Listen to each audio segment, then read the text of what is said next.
তুমি কি জানো, এমন একটি আমল আছে যা করলে এক বিধর্মীয় জান্নাত লাভ করতে পারে? হ্যাঁ, এই গল্পটি ঠিক তেমন এক ঘটনা নিয়ে, যা আমাদের চোখে আঙুল দিয়ে দেখিয়ে দেয় নিয়ত আর হৃদয়ের পবিত্রতাই সবচেয়ে বড় সম্পদ।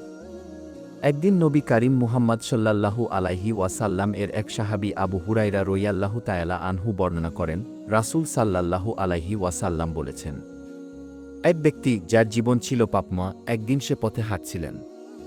তখন সে দেখতে পেল একটি কুকুর পিপাসায় ছটফট করছে। লোকটি নিজের পায়ে পরা জুতো খুলে একটি কূপ থেকে পানি তোলে এবং সেই কুকুরকে পানি খাওয়ায়।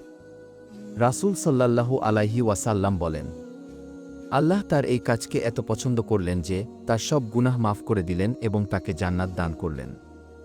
সহিহ বুখারী। এই ঘটনা আমাদের শিখায়, মানবিকতা শুধুমাত্র মানুষের প্রতি নয়, বরং জীবের প্রতি দয়া, করুণা, সহানুভূতি ও ভালোবাসাও আল্লাহর কাছে অনেক বড় আমল। আজ আমাদের সমাজে মানুষের মধ্যে দয়া কমে যাচ্ছে। ছোট ছোট ভালো কাজকে আমরা তুচ্ছ ভেবে ফেলি।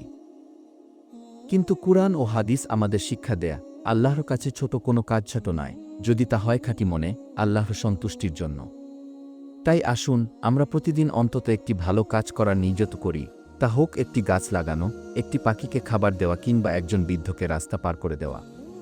হয়তো এই ছোট্ট কাজটাই হবে আমাদের জান্নাতের চাবি।